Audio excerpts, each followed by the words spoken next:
دارالحکومت الریاض میں تاجک قومی اتحاد سعودی عرب تنظیم نے کشمیری مسلمانوں سے ظلم اور زیادتی کے خلاف یوم سیاہ منایا،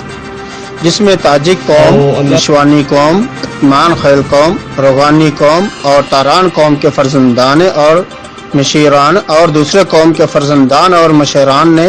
کشمیری مسلمانوں کے ساتھ بھارت کی آزادی کے دن یوم سیاہ منایا۔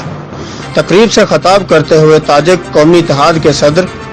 ارشاد عالم کا کہنا تھا کہ کشمیر کے رہنے والوں کا اپنا جو مقام اور حیثیت تھی اسے ختم کر دیا گیا ہے، جس کی وجہ سے آنے والے وقتوں میں وہاں پر مسلمانوں کی تعداد کم ہوتی جا رہی ہے۔ انہوں نے کہا کہ دنیا کا کوئی کونا ایسا نہیں ہے جہاں کشمیریوں کے حق میں لوگ نہ کھڑے ہوں یا ان کا جھنڈا نہ لہرایا جا رہا ہو، لیکن ہمیں ان کے لیے اس سے تھوڑا اور زیادہ کرنا ہوگا۔ انہوں نے مزید کہا کہ سب نے بس اپنے اپنے گریبان میں جھانکنا ہے کہ ہم نے کشمیریوں کے لیے کیا کیا ہے۔ کشمیریوں کے حق کے لیے ایک انسان کی انفرادی حیثیت بھی بہت اہم ہے۔ دیگر مقررین میں روغانی رہنما غلام دستگیر، ملک اختر محمد تاجک، تاران رہنما محمد زادہ تاران، عمران تاجک، مولانا باچا الرحمان، مولانا عبداللطیف مشوانی،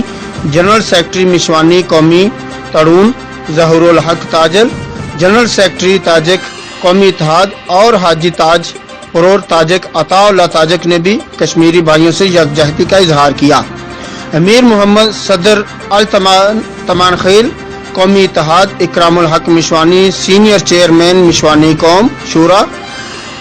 تازہ خان تاجک، مجاہد گل تاجک، عتیق الرحمان تاجک، غلام صادق تاجک۔ حامد ناصر قادری، بیورو چیف، سعودی عرب۔